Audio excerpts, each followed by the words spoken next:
Ya. Díganme cuando ya se puso el puntito en rojo. Ahí está. Ya. Bueno, entonces el tema de hoy pues es sinapsis y unión neuromuscular. Yo les doy una pequeña introducción al sistema nervioso. El sistema nervioso, les soy sincera, es uno de los órganos que en lo personal a mí más me costó entender cuando yo estaba en segundo.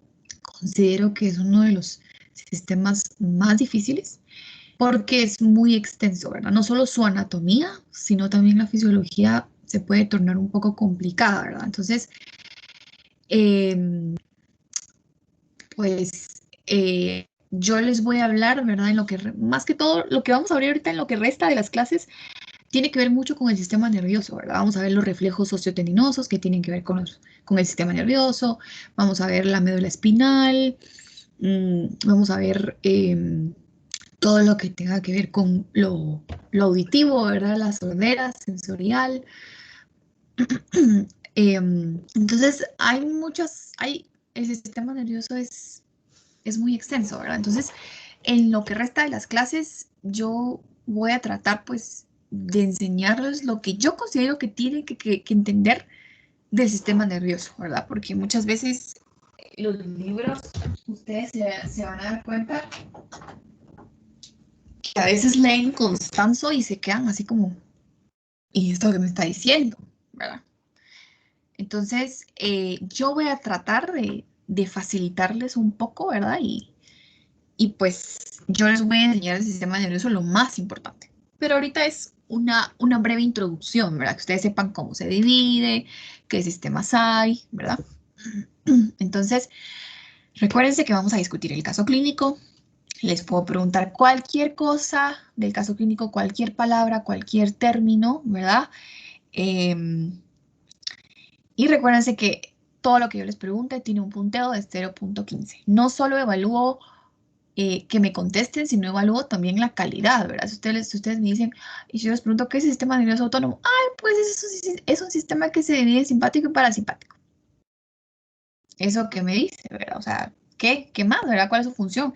Entonces también evalúo calidad, ¿verdad? Y también evalúo, pues, que sepan, ¿verdad? Obviamente, si dicen algo que no está parcialmente bueno, pues igual lo tomo como bueno, ¿verdad? Porque saben y investigaron.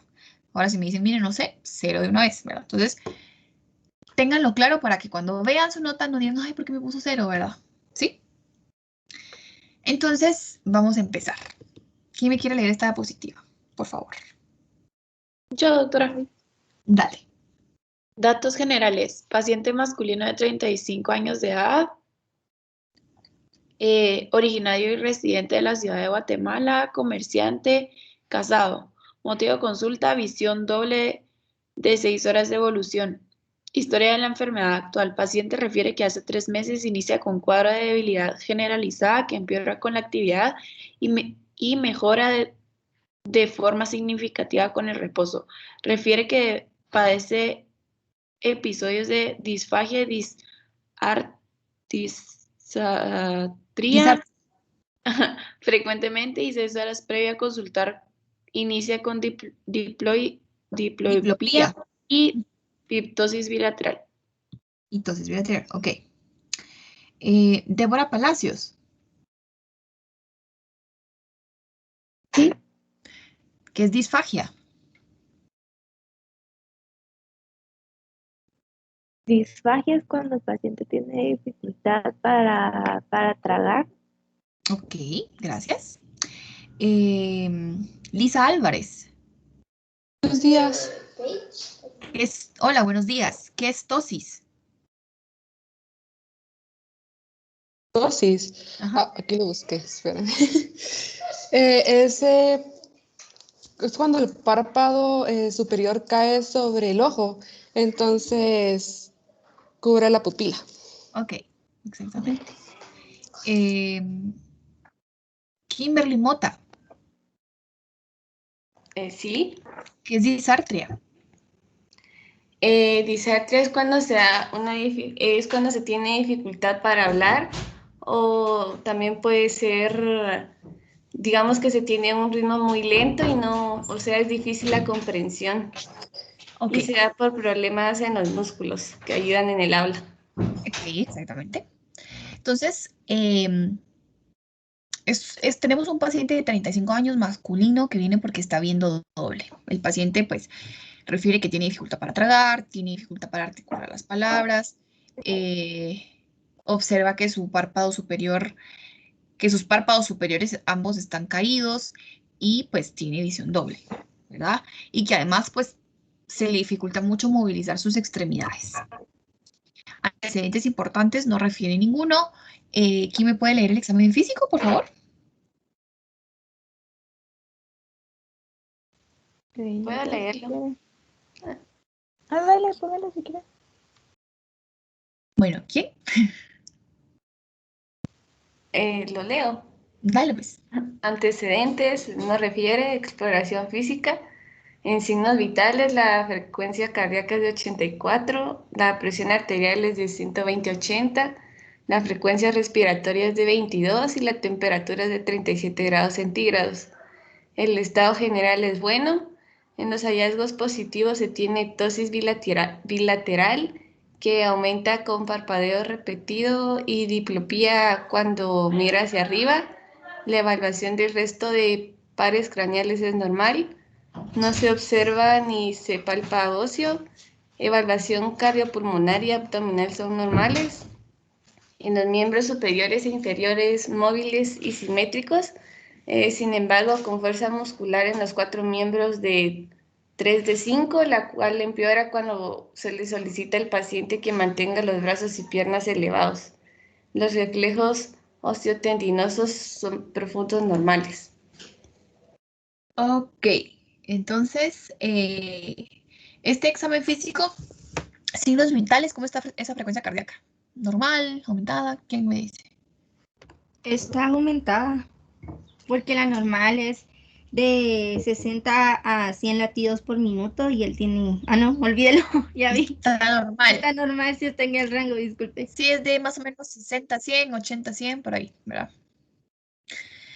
Presión arterial está normal, ¿verdad? 120, 80. Frecuencia respiratoria, yo uso el rango de 12 a 20. Tiene 22, está un poco alta, pero no tan significativo. Y temperatura está normal. Entonces, el examen físico básicamente nos dice lo que el paciente nos dijo en su historia de la enfermedad, ¿verdad? Que mira doble, dificultad para tragar, debilidad muscular, tosis de los párpados, sí, pulmón, corazón, abdomen está normal, y pues que tiene debilidad en miembros superiores e inferiores, ¿verdad?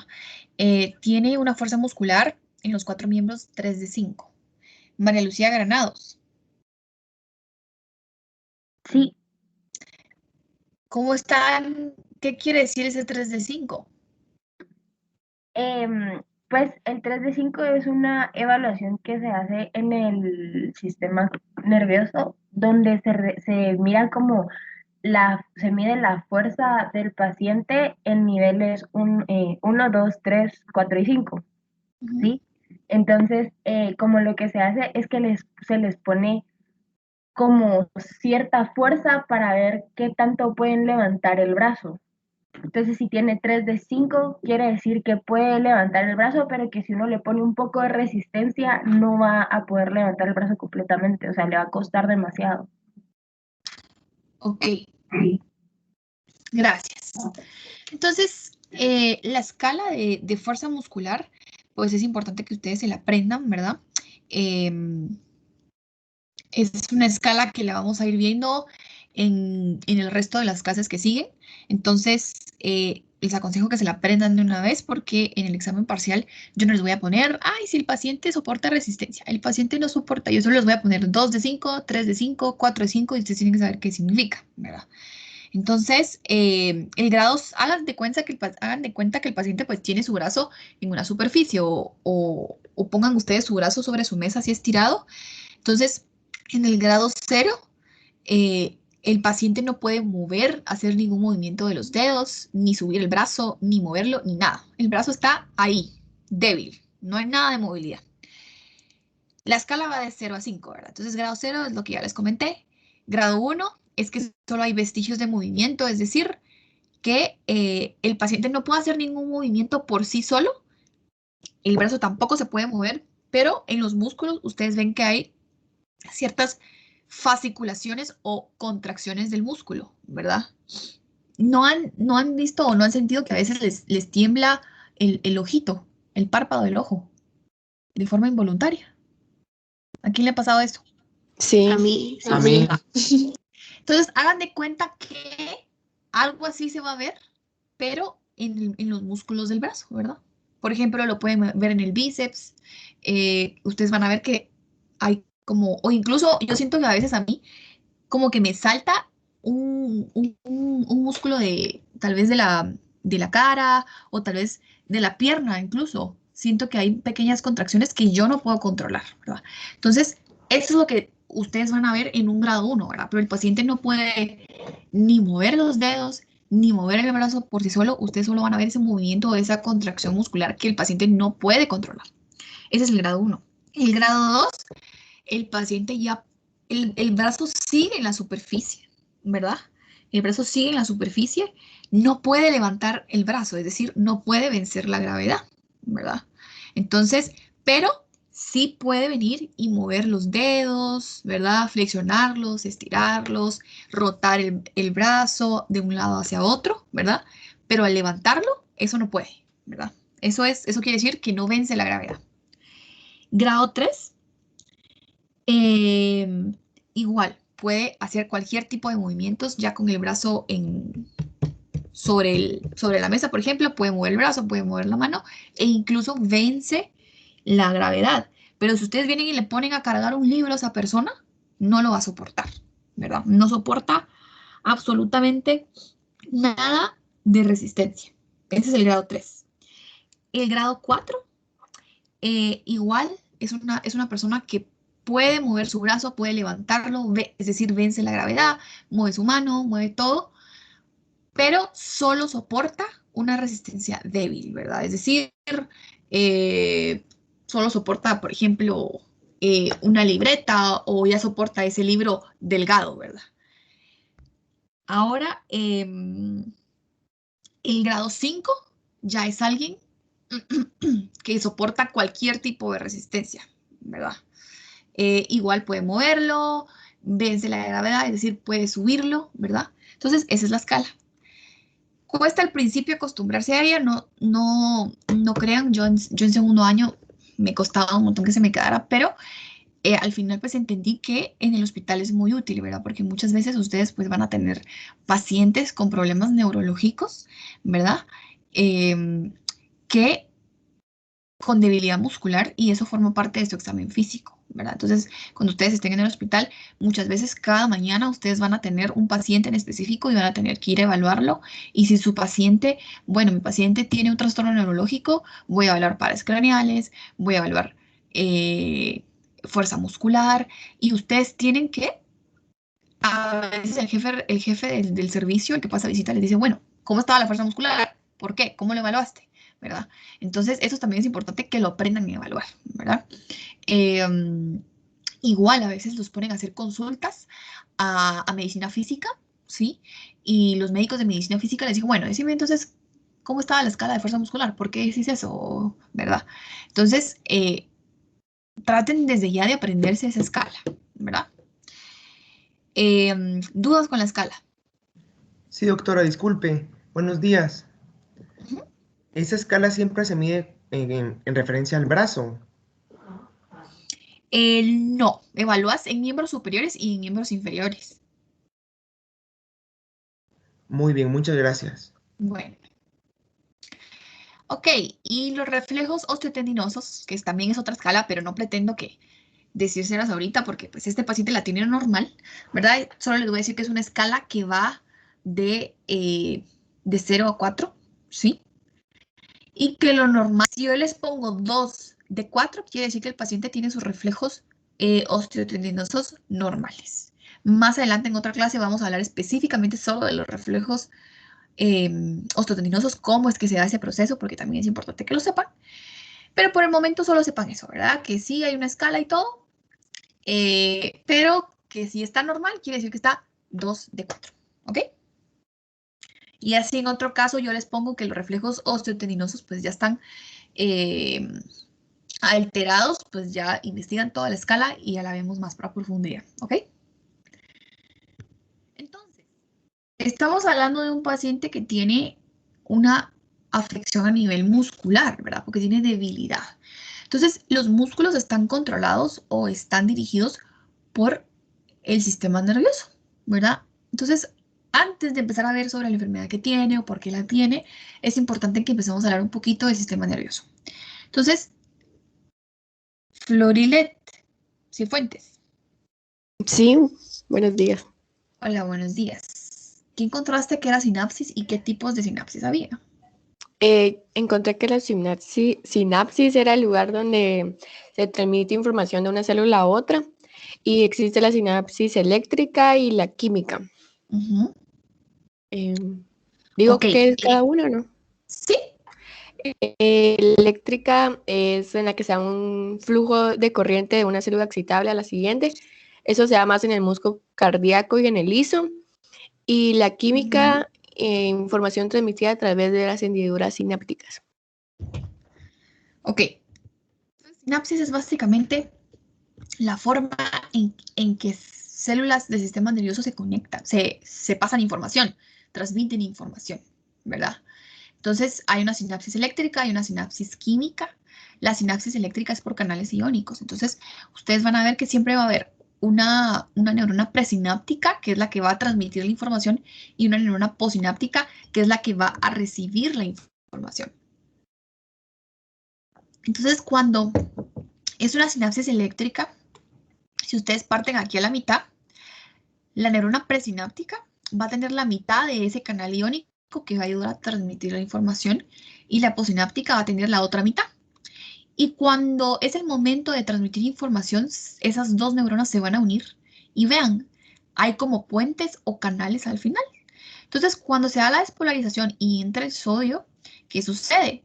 Se despolariza la neurona presináptica y rápidamente pasa a través de ese canal iónico que conecta a ambas neuronas para la despolarización de la neurona posináptica.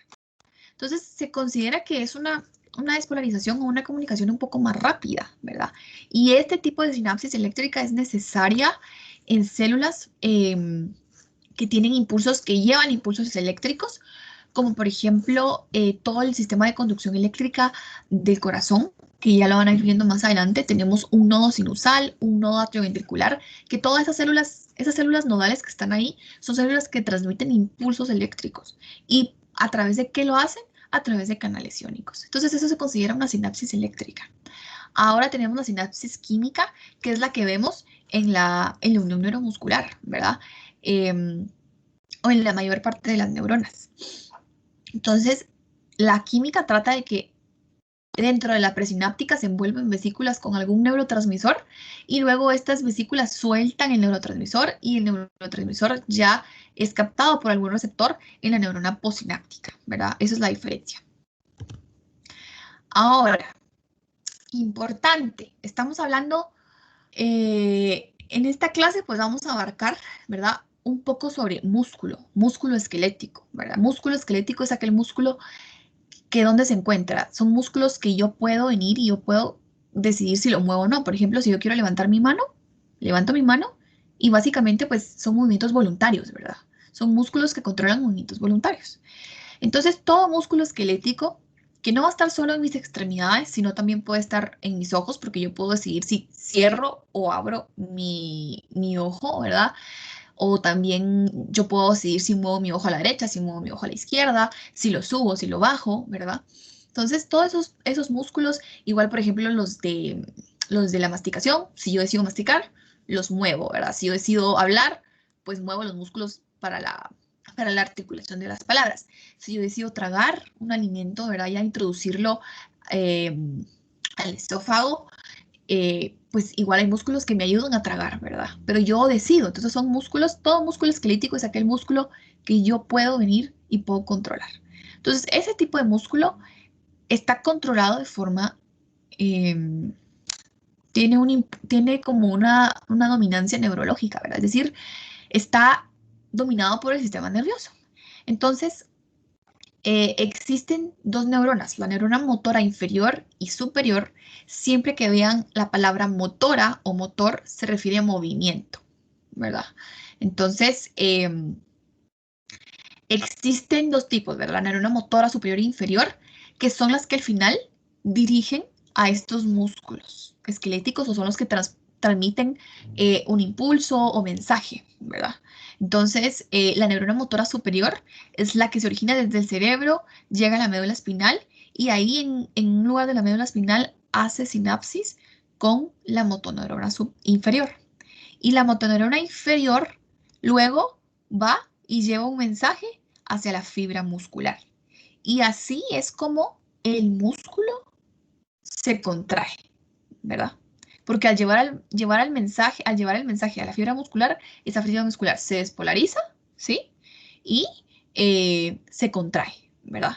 Entonces, eso es súper básico que lo sepan, ¿verdad? El músculo no es controlado solo por así, ¿verdad? El músculo tiene una dominancia desde el cerebro, ¿verdad? Por la neurona motora superior, que hace sinapsis en la médula espinal con una neurona motora inferior, y esa neurona motora inferior ya viene y ya lleva el mensaje a un músculo en específico que siempre hace movimientos voluntarios, ¿verdad? Y lo contrae, ¿ok?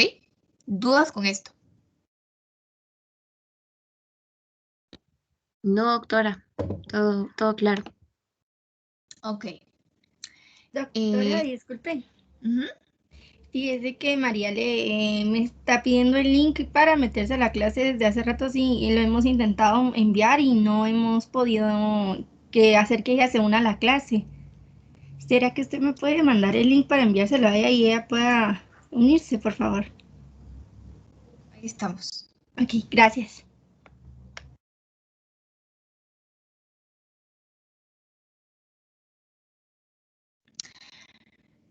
Pero ella está en el grupo, si no estoy mal o no. Es que creo que no logra entrar. Vamos a ver. Solo voy a ver, espérenme, chicos.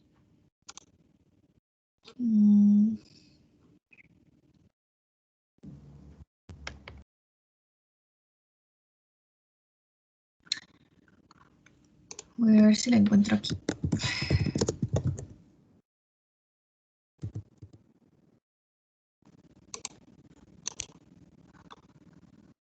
Ok, ya la agregué al grupo. Está bien, muchísimas gracias, doctora, y disculpe. No hay pena. Ok, entonces, aquí estamos. Ok, Sofía La Parra. Sí, ¿Qué encontraste tú sobre la división del sistema nervioso? pues como dos grandes grupos, está el sistema nervioso central y el periférico. Y el periférico también se puede dividir en el somático y en el autónomo. ¿Los describo o así se- Solo dime en qué se divide el autónomo y el somático. Pues de información del somático encontré que pues es el que regula las acciones voluntarias y del autónomo es el que, pues lo contrario, que regula las acciones involuntarias. Ok, gracias. Entonces, sistema nervioso. El sistema nervioso se divide en dos. El sistema nervioso central, que es básicamente cerebro y médula espinal. Vean aquí, cerebro y médula espinal. ¿Dónde está la médula espinal? Entre las vértebras, ¿verdad? Y tenemos el sistema nervioso periférico, que básicamente son todas esas ramas que salen del sistema nervioso central. ¿Sí? Vean cómo salen las ramas del sistema nervioso central con el objetivo de tener conexión. Es un medio de conexión entre el sistema nervioso central y los órganos, ¿verdad? Ese es el objetivo, que haya una conexión nerviosa con cualquier parte del cuerpo, ¿verdad? Ese es el objetivo del sistema nervioso periférico. El sistema nervioso periférico ya se divide en dos grandes grupos, sistema nervioso autónomo, ¿sí? Y sistema nervioso somático, ¿verdad? El sistema nervioso autónomo es aquel que se encarga de movimientos o de funciones involuntarias, más que todo de los órganos, se divide en simpático y parasimpático, y el sistema nervioso periférico, perdón, el sistema nervioso somático, ¿sí? Es el que se divide en sistema nervioso sensorial y sistema nervioso motriz.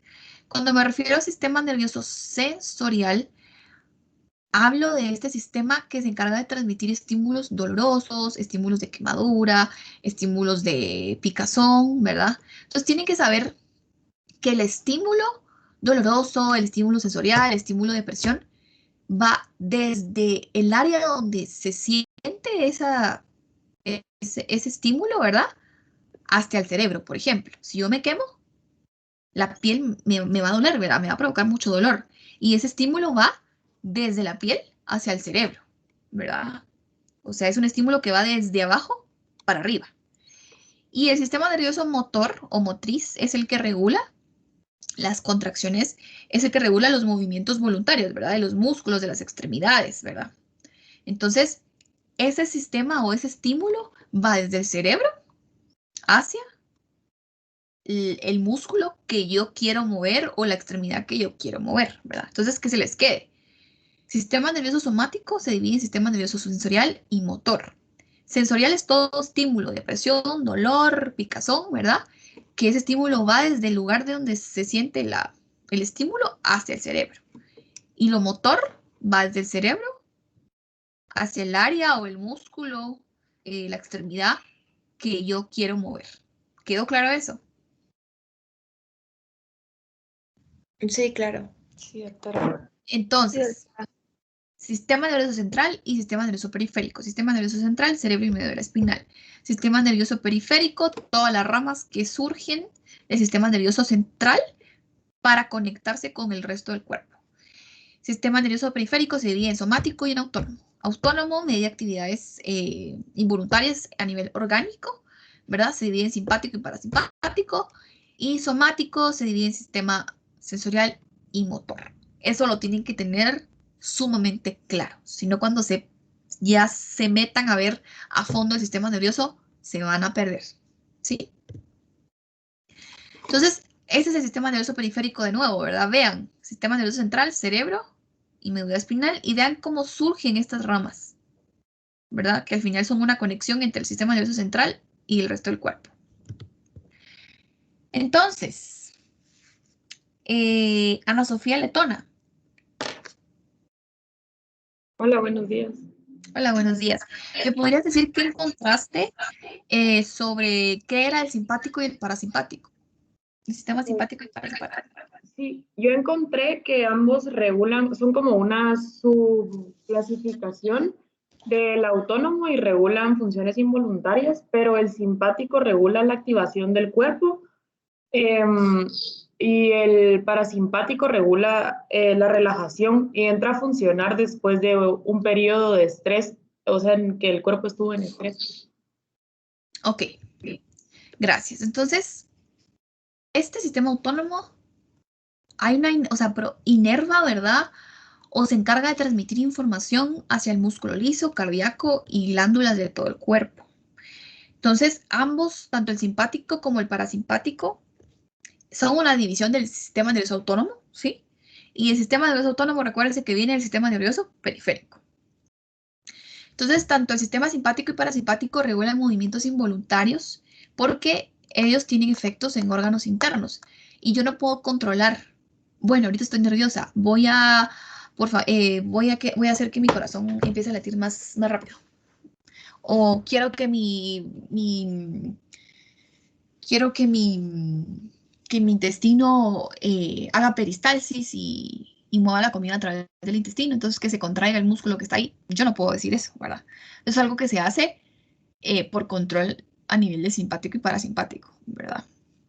Entonces, importante es que cada uno de estos sistemas simpático y parasimpático tienen dos neuronas, ¿verdad? Tiene una neurona que se origina de la médula espinal, que se llama preganglionar, y luego va a hacer sinapsis con una neurona postganglionar, que es la neurona que luego va a transmitir el estímulo hacia el órgano diana. Es decir, si va hacia corazón, pues hacia corazón va a transmitir el estímulo, si va hacia el riñón y así, ¿verdad? Dudas con el simpático y el parasimpático, chicos.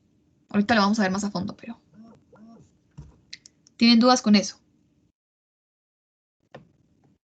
No, doctora. Ok. Entonces, el sistema simpático es también llamado toracolumbar porque se origina desde la vértebra T1 hacia la L3, ¿verdad? Y actúa en momentos de estrés, ¿verdad? No necesariamente en momentos de estrés donde, ay, tengo un examen y estoy muy nerviosa.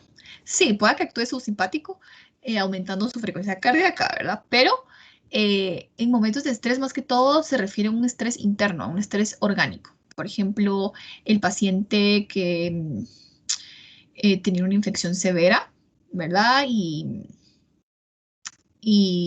le dio un shock, ¿verdad? Quiere decir que un shock quiere decir que el paciente pues está perdiendo mucho volumen, tiene la presión muy baja, ¿verdad? Tiene disminución de perfusión hacia el resto de los tejidos. Entonces, eso es un estrés al que el cuerpo está expuesto, ¿verdad? También, por ejemplo, si una persona pues tuvo un accidente muy severo, tuvo algún trauma, de cráneo, por ejemplo. Entonces, eso también es un proceso de estrés. Entonces, ahí es donde actúa el sistema simpático. También puede actuar en momentos de ansiedad, claro, ¿verdad?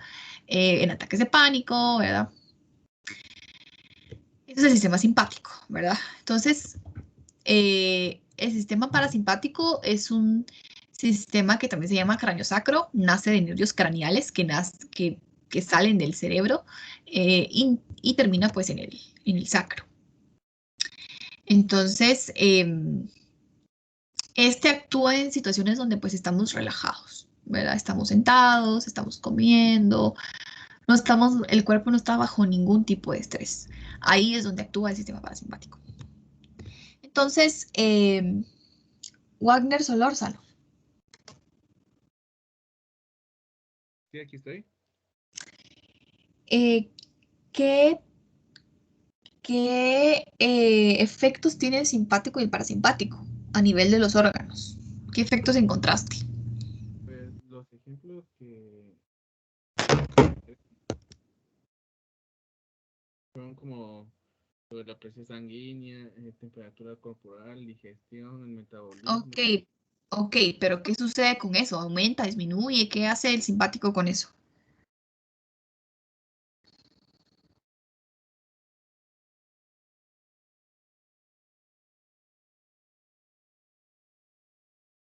Afecta así como el metabolismo, lo que afecta es el peso corporal, y así como, por ejemplo, el equilibrio del agua y los electrolitos, afecta el sodio y el calcio, que, o sea, algunas veces los aumenta y algunas veces los reduce.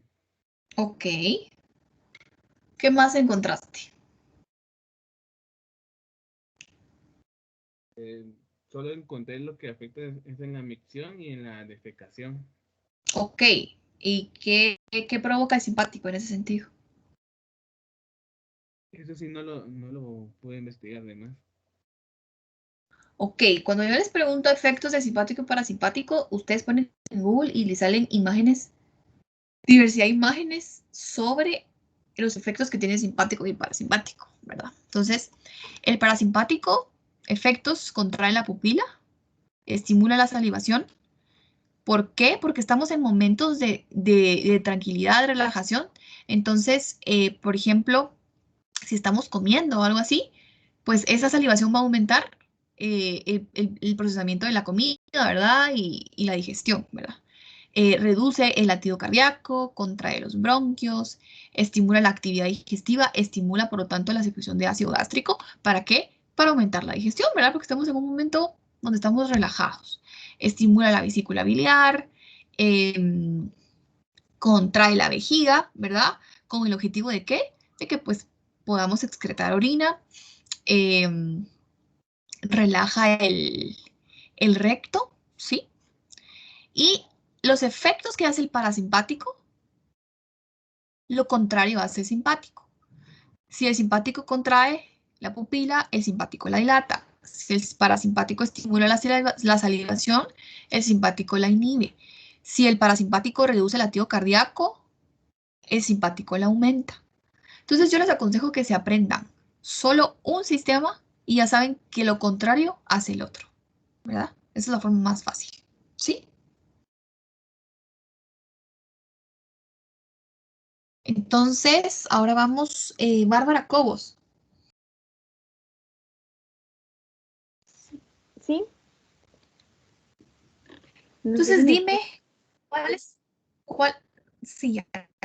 Dime entonces, ¿cuál es el principal neurotransmisor del sistema simpático y en qué receptores actúa? Del simpático, es que se me está trabando un poco del parasimpático. Del simpático. Es la noradrenalina, ¿o no? Ajá. ¿Y en qué receptores actúa? En los receptores básicos alfa 1, 2, beta 1, beta 2 y beta 3. Ok, ¿y el parasimpático? ¿Y cuál es el del parasimpático? El del parasimpático es la acetilcolina y los receptores son los nicotínicos y los muscarínicos, si no estoy mal. Entonces, aquí tenemos el sistema nervioso central, ¿verdad? Y de él, pues salen las ramas del sistema nervioso periférico, que es el sistema nervioso simpático y parasimpático, ¿verdad? Entonces, el sistema nervioso parasimpático, el principal neurotransmisor es la acetilcolina, ¿sí? Que se va a unir a receptores muscarínicos, principalmente en órganos, ¿verdad? Y la acetilcolina también va a actuar en el sistema somático, específicamente en el sistema motor, ¿sí? Como principal neurotransmisor de la unión neuromuscular, que se va a unir ¿a qué? A un receptor nicotínico en el músculo esquelético, ¿verdad? Entonces, importante, en el sistema nervioso parasimpático, el principal neurotransmisor es la acetilcolina que se va a unir a receptores muscarínicos principalmente en los órganos. Y en el sistema nervioso somático, específicamente en el motor, en la unión neuromuscular, igual la acetilcolina es el principal neurotransmisor que se va a unir a receptores nicotínicos. Entonces, apréndanse. Receptores nicotínicos en músculo esquelético, receptores muscarínicos en órganos. Ahora, el sistema simpático está dominado principalmente por norepinefrina y epinefrina y se va a unir siempre a receptores que se encuentran en los órganos o en los vasos sanguíneos en receptores alfa y beta, ¿verdad? Hay quienes puede hacer que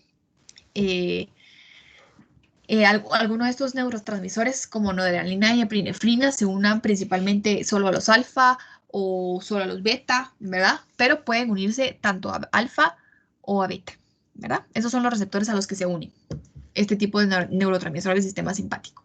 Solo una pregunta, doctora, que no me dio tiempo de copiar. ¿Los receptores nicotínicos son en los músculos? Sí, okay, en la fibra muscular. Entonces, el principal neurotransmisor del parasimpático es la acetilcolina, ¿verdad?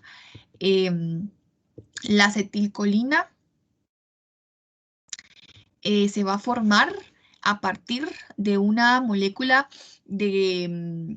de colina y una molécula de acetil-CoA a través de una enzima que se llama acetiltransferasa. Esta acetiltransferasa forma la acetilcolina, luego se empacada en una vesícula sináptica y luego pues se excreta la acetilcolina hacia el espacio sináptico y pues ya sucede la despolarización de la siguiente neurona, ¿verdad? Entonces, María Alejandra Donis, ¿se pudo meter María Alejandra? Sí, doctora. Entonces, dime entonces cómo tú defines la unión neuromuscular.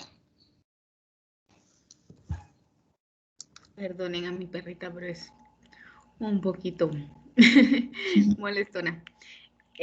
Bueno, esto es una sinapsis entre la motoneurona y una fibra muscular. Esta unión es la unión entre el axón de una neurona y un efector, que en caso de esta fibra muscular, este caso es una fibra muscular. Aquí podemos decir que la neurona que se ve involucrada en el proceso es una neurona presináptica. Ok, muy bien, gracias. Entonces, básicamente, como ustedes ven aquí en esta imagen, la unión neuromuscular está mediada o es la conexión entre una neurona motora inferior, ¿verdad? Porque se recuerdan que les expliqué. Una neurona motora inferior porque es la neurona que va a estar en conexión con la fibra muscular, ¿verdad? Entonces, es una neurona motora inferior con una fibra muscular, ¿verdad? Entonces, la neurona motora inferior transmite cierto mensaje hacia el músculo para que se despolarice y se contraiga, ¿verdad? Esa es la unión neuromuscular. Ahora vamos con la transmisión neuromuscular. José Emilio Lucero, ¿me puedes explicar con tus palabras cómo se da la transmisión neuromuscular? ¿Me escuchan? ¿Sí? Sí, ok. Primero ocurre una síntesis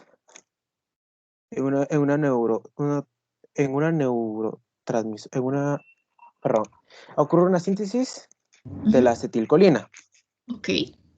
Luego se despolariza y recolecta calcio. Ajá. Luego libera acetilcolina.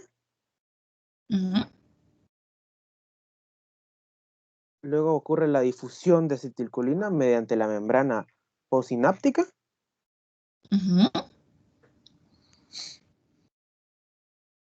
Y luego creo que se une a la acetilcolina los receptores nicotínicos de la membrana postsináptica. Algo bien va. Luego, disculpe por el ojo. La despolarización de la membrana postsináptica se abre al canal. Ocurre la contracción muscular. Se degrada la acetilcolina por parte de la acetilcolinesterasa. Y ocurre luego la recaptación de la acetilcolina degradada. Ok, entonces es un proceso, ¿verdad? La verdad es que mientras más ustedes lo repasen, más fácil se les va a quedar. No es un proceso tan complicado. Entonces repasemos, de verdad.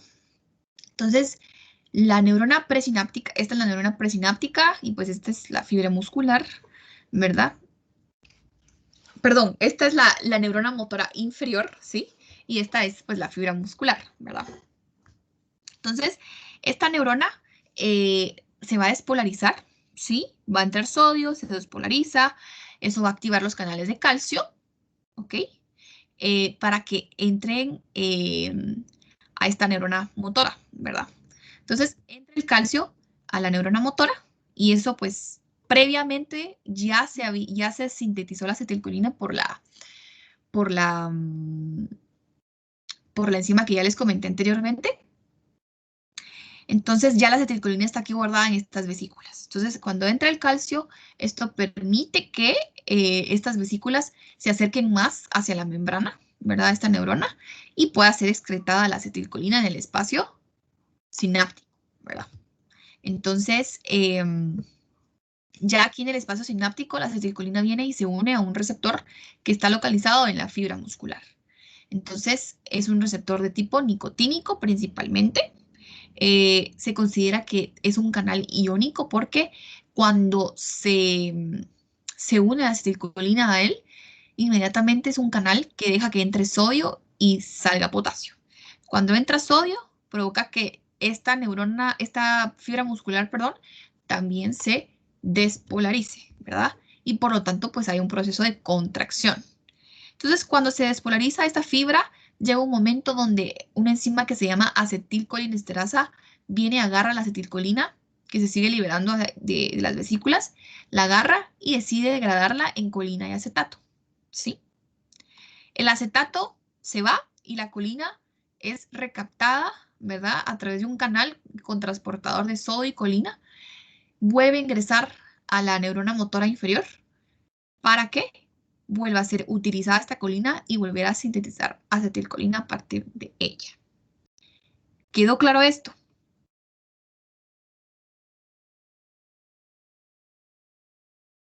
Sí, doctora. Ok. Entonces, ya sabemos a qué tipo de receptores se une la acetilcolina. En la unión neuromuscular, ojo, se une a un receptor nicotínico, que es un canal iónico, como ya les expliqué, que media vez se une la acetilcolina, entra sodio y sale potasio. ¿Con qué objetivo va a entrar sodio? Con el objetivo de que se dé una despolarización y una contracción de la fibra muscular, ¿verdad? Con respecto a la acetilcolinesterasa, pues ya vimos que es pues una enzima que degrada acetilcolina en colina y acetato. Y la colina puede ser recaptada por la neurona motora inferior para volver a utilizar esa colina y volver a sintetizar acetilcolina. Entonces, Andrea Escobar, ¿sí?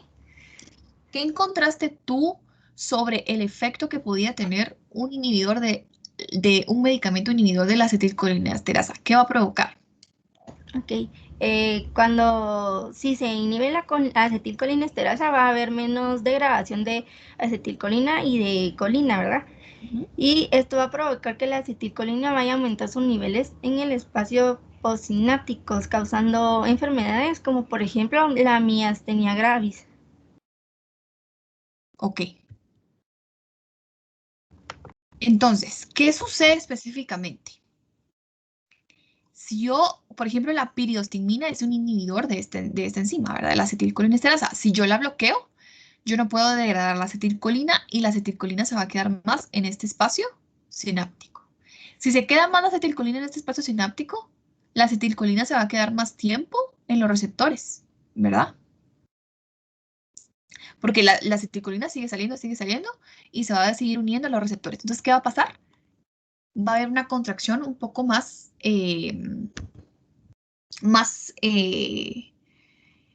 sostenida, ¿verdad? Más seguida, ¿sí? Eso es el efecto que va a tener. Va a aumentar la acetilcolina en el espacio sináptico y pues va a aumentar el efecto de la acetilcolina en sus receptores y va a seguir habiendo una contracción, ¿verdad? Eso es lo que sucede. Entonces, miastenia gravis. Gabriel Rosales. Sí, buenos días. Hola, buenos días. ¿Qué encontraste tú de qué era la miastenia gravis y por qué se da? Yo encontré que es una enfermedad autoinmune, ¿verdad? En la que los anticuerpos, por error, empiezan a atacar los receptores de acetilcolina en la unión neuromuscular, que serían los nicotínicos, ¿verdad? Okay. Entonces, eso lo que provoca es una menor afinidad por la... Bueno, no menor afinidad, sino que menos sitios para que la acetilcolina se pueda unir y transmitir los potenciales de acción hacia los músculos esqueléticos. Ok, exactamente. Entonces la miastenia gravis es una enfermedad donde se producen anticuerpos, autoanticuerpos. ¿Por qué auto? Porque el mismo cuerpo los genera, ¿verdad? Nuestro mismo sistema inmune produce esos anticuerpos que básicamente son defensas que van a ir dirigidos y van a bloquear algunos receptores nicotínicos, ¿verdad? Vean, esos son los anticuerpos bloqueando los receptores nicotínicos. Entonces, ¿qué va a pasar? Van a haber menos receptores nicotínicos disponibles para la acetilcolina. Entonces, la acetilcolina cuando llegue se va a unir a algunos receptores, no a todos. Entonces, eso va a evitar que el músculo se despolarice y por lo tanto haya contracción. Entonces, por eso es que estos pacientes tienen debilidad muscular, no pueden moverse, porque hay anticuerpos en esas fibras musculares de esos músculos bloqueando los receptores nicotínicos de la acetilcolina, ¿verdad? También, por eso es que nuestro paciente también tenía tosis, ¿verdad? Caída del párpado, porque habían también anticuerpos que afectan esas fibras musculares que están en los músculos que dominan los movimientos de los párpados. También hay anticuerpos que van dirigidos contra los músculos que nos ayudan a digerir el alimento, a tragarlo, ¿verdad? Cuando ya tragamos el alimento. Por eso el paciente pues, puede tener disfagia, disartria, ¿verdad? También los anticuerpos afectan las fibras musculares de los músculos que nos ayudan a articular las palabras. Entonces, por eso es la sintomatología. Los principales músculos afectados van a ser los de las extremidades, los de los ojos, los de la articulación de palabras, tal vez los que nos ayudan a masticar, los que nos ayudan a tragar, ¿verdad? Esos son los principales músculos que van a estar afectados. ¿Quedó claro por qué se da la miastenia gravis? Sí, doctora. Sí, doctora, gracias. Entonces, Luisa Fernanda Bautista. Buenos días, doctora. ¿Se puede encontrar el ensanchamiento mediastínico, ensanchamiento de las bandas paratraqueales? ¿Se puede descartar la presencia de un timoma y un tumor del timo en la cara anterior y superior del tórax? Sí, lo que podemos encontrar es un timoma, ¿verdad? Un timoma es un agrandamiento del timo. ¿Qué es el timo? Es lo que se ve aquí. Es una glándula que se encuentra en la parte de atrás del esternón, ¿sí? Entonces, el timo forma parte del sistema nervioso inmune, ayuda a producir glóbulos blancos, que son células que nos defienden, ¿verdad? Entonces, se cree, no se está 100% seguro del por qué, la causa de esto, pero se cree que como el cuerpo está básicamente autoatacándose a sí mismo, nuestro sistema inmune está trabajando mucho por ir a atacar a esos receptores nicotínicos. Se cree que este timo, ¿verdad? Este órgano del sistema inmune sufre un aumento en la multiplicación a nivel celular, o sea, aumenta su número de células por el hecho de que está trabajando mucho, por el hecho de que forma parte del sistema inmune. Entonces se cree que parte de esos anticuerpos están regulados por este timo, ¿verdad? Entonces, eso es una es el hallazgo principal que se puede encontrar en estos pacientes a nivel de rayos X. Entonces, Estuardo Molina. Sí. ¿Cuál es la diferencia entre miastenia gravis y Lambert-Eaton? ¿Qué encontraste tú? Ya encontré que síndrome de Lambert-Eaton se caracterizaba por una triada clínica que era de debilidad muscular proximal, trastornos neurovegetativos y disminución de los reflejos tendinosos. Y en el 90% de estos pacientes se presentaban anticuerpos patógenos contra los canales de calcio. Y el número reducido de estos inhibía la liberación de la acetilcolina. Y el diagnóstico de este se basaba en anticuerpos, si no estoy mal, eran VGCC, mediante ensayos de radioinmunoprecipitación. Ok. Entonces, la diferencia entre miastenia gravis y síndrome de Lambert-Eaton, ¿verdad? Miastenia gravis ya sabemos que son anticuerpos dirigidos contra los receptores nicotínicos, entonces se da debilidad muscular porque la acetilcolina no puede unirse a todos los receptores, ¿verdad? No se despolariza la fibra. Y el Lambert-Eaton es porque hay anticuerpos que van dirigidos o bloquean los receptores de los canales de calcio que están en la neurona motora que transmite o libera la acetilcolina, es decir, en la neurona motora inferior, ¿verdad? Entonces, bloquean los canales de calcio. Si se bloquean los canales de calcio, ¿qué sucede? No puede haber salida de la acetilcolina y por lo tanto tampoco se da una contracción. Entonces, la diferencia está principalmente en la fisiopatología, ¿verdad? En la causa. Lambert-Eaton en los canales de calcio de la neurona motora inferior y miastenia gravis en los canales nicotínicos de la fibra muscular, ¿verdad? Esa es la gran diferencia.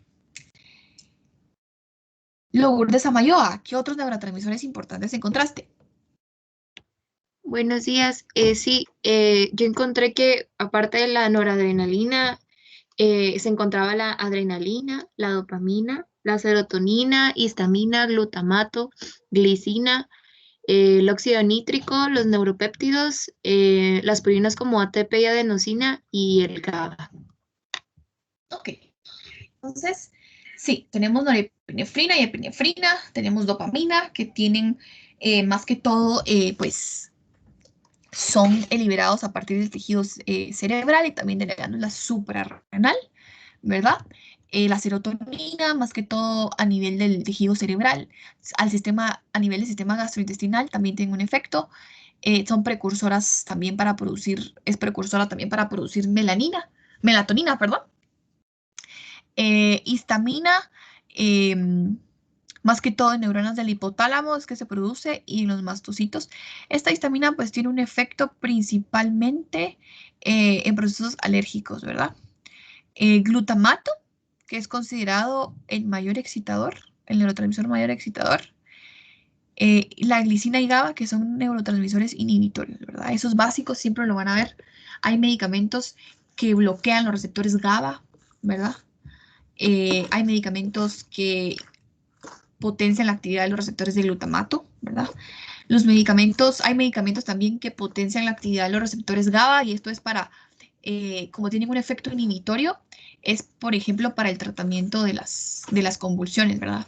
Las convulsiones, recordemos que son Más que todo son sinapsis o es una actividad cerebral demasiado exagerada que hace pues que el paciente tenga movimientos, ¿verdad? Ciertos movimientos y pues pierda la conciencia también en la mayoría de esas convulsiones. Entonces, muchos medicamentos lo que hacen es pues bloquear estos receptores, perdón, aumentar la actividad de estos receptores GABA y como este GABA tiene un efecto inhibitorio, ¿qué va a hacer? Va a inhibir ese efecto de sinapsis o va a evitar que la célula pues se despolarice o la neurona se despolarice más, ¿verdad? Que es lo que provoca que el paciente pues tenga esos movimientos típicos, ¿verdad?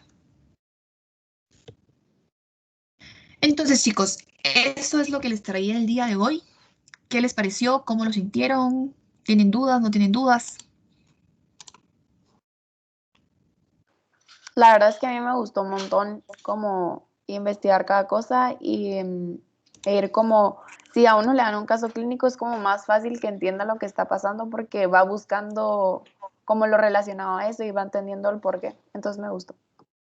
Bueno. Sí, igual ahora entiendo más lo que estoy leyendo, como que los signos y así, porque antes no sabía qué estaba diciendo y ahora ya lo entiendo. Qué bueno. Más. Y me alegro. ¿Alguien más? ¿Dudas no tienen? Yo tenía una duda, doctora. Si cuando se da timoma, si se hace un examen de sangre, ¿van a salir elevados los glóbulos blancos o no? Pues mira, lo clásico del timoma es que tú lo encontres agrandado en ¿cómo se llama? De tamaño, ¿verdad? Eso es lo clásico. Ahora, por lo que yo he leído, la verdad es que no he encontrado que necesariamente los glóbulos blancos van a estar elevados, ¿verdad? No he encontrado eso, ¿verdad?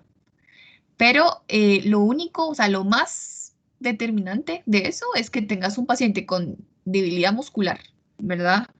Que tenga dificultad para hablar y le haces una radiografía de tórax y encontrás es aumentado el timo, ya sabes que es un timoma, ¿verdad? Relacionado a miastenia gravis, ¿sí? Ok, gracias. ¿Alguien más que quiera comentar algo?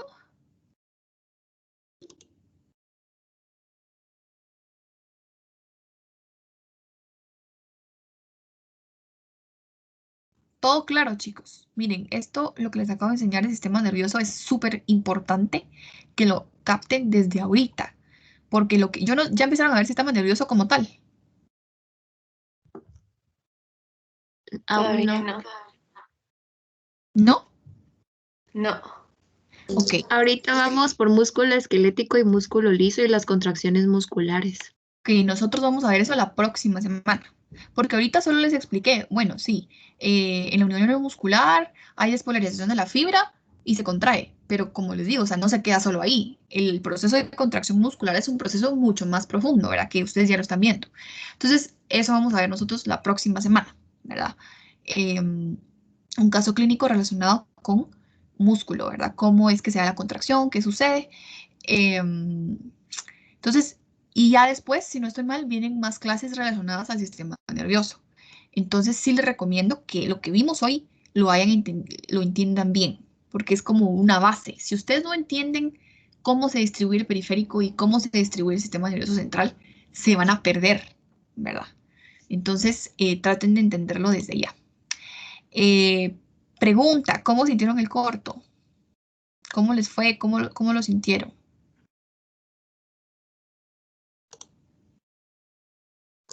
Estuvo bien.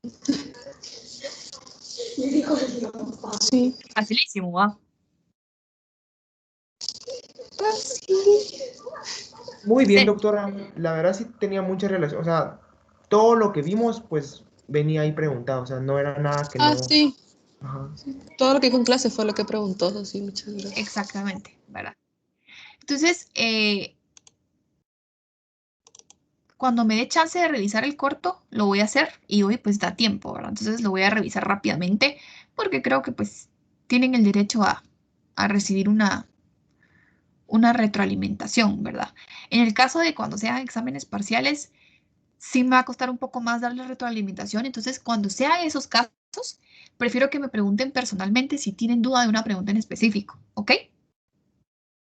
Porque van a ser 20 preguntas. Entonces, de aquí que me pongan una clase a explicarles 20 preguntas, entonces mejor, cuando sean parciales y quieran, tengan dudas de unas 3, 4 preguntas, me escriben personalmente, ¿verdad? Entonces, vamos a revisar el corto, rapidito. Dice, mencione lo correcto respecto a los cambios fisiológicos que sucederían en un paciente al administrarle una solución hipertónica. ¿Cuál es la respuesta? ¿Quién me la dice?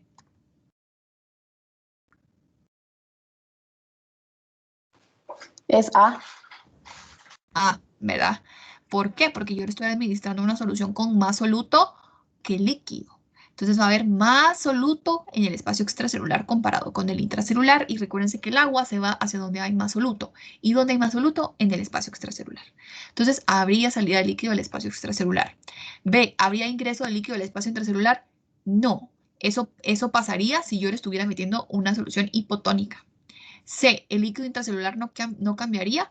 Falso. Siempre que yo meta más soluto o más líquido, cambia el intracelular. D, ¿únicamente cambiaría el líquido extracelular? Falso, porque, como les digo, yo le estoy dando más soluto que líquido. Mencione lo incorrecto respecto a los mecanismos de transporte a través de la membrana. Lo incorrecto, o sea, ¿cuál de estos enunciados no es cierto? A, el transporte por difusión facilitada requiere de un canal para el paso de solutos por la membrana.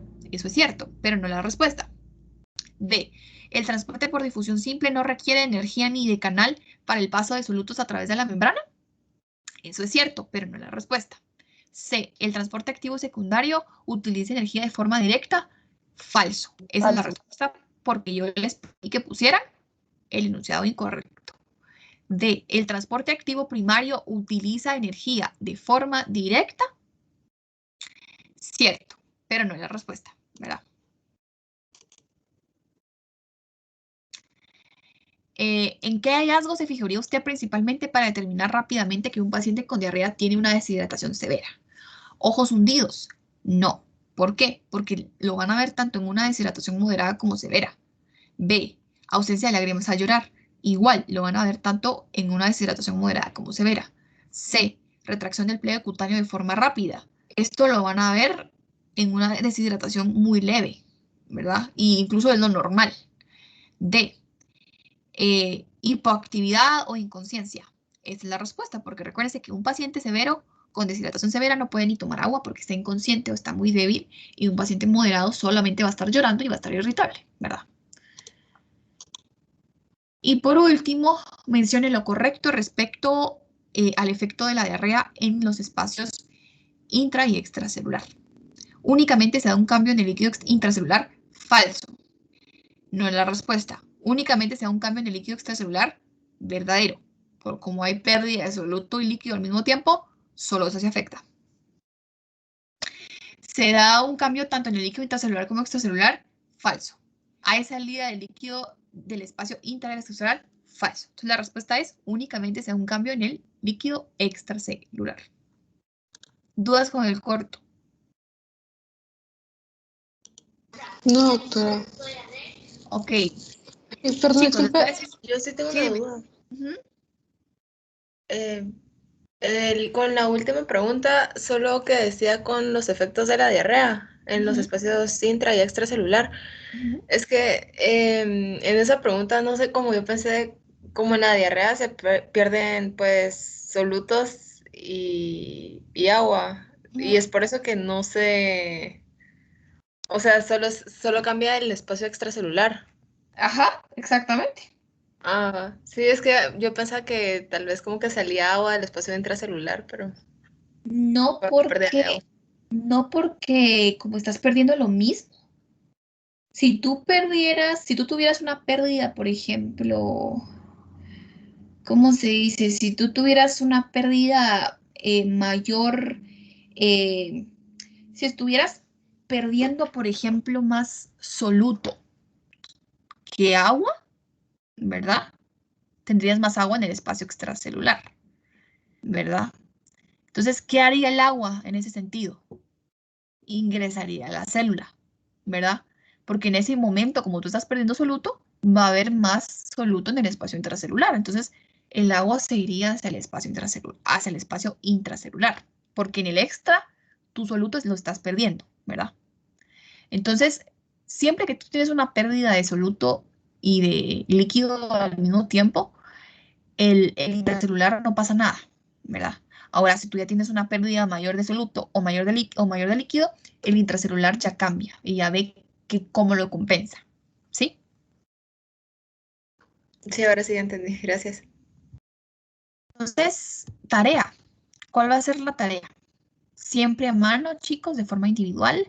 Háganla completa, ¿verdad? Porque a veces hay unos que me entregan solo la mitad y 50 les pongo, ¿verdad? Entonces, ¿qué les iba a decir? Necesito que me hagan un dibujo, algo así, un diagrama así, especificando y diciendo, bueno, sistema nervioso, central, periférico, autónomo, ¿qué función tiene el autónomo o qué es? Sistema nervioso somático, ¿qué función tiene el autónomo o qué es? Y sus subdivisiones, y explicando qué es lo que hace cada sistema, ¿verdad? A mano siempre. Y el otro, la parte 2, es esto, ¿verdad? Yo igual les voy a mandar como que la hoja pues ya más explicada. Solo se los estoy diciendo ahorita para que tengan una idea. Quiero que me hagan un dibujo muy parecido a esto, explicándomelo así como yo lo tengo, paso a paso, qué es lo que sucede, ¿verdad? No quiero que me hagan solo el dibujo y ¡ay, ahí está! No, que me pongan paso 1, pasa tal cosa. Paso 2, pasa tal cosa. Paso 3, pasa tal cosa. ¿Sí? Esa es la tarea. Igual me la entregan el día antes del laboratorio hasta la medianoche. Eso sí les digo, quien no me entregue la tarea el día que es, no se la califico otro día, ¿ok? ¿Y qué más? Y siempre pues les voy a enviar el caso clínico de la próxima semana para que lo revisen y ya saben que ese caso clínico no me lo envían. Únicamente la tarea me la tiene que subir. ¿Sí? ¿Dudas? Está bien, doctora. Digamos solo, doctora, el del sistema nervioso, el que nos enseñó de primero, digamos, solo es como agarrar como que el mismo formato que tienes tú y como que agregar más información.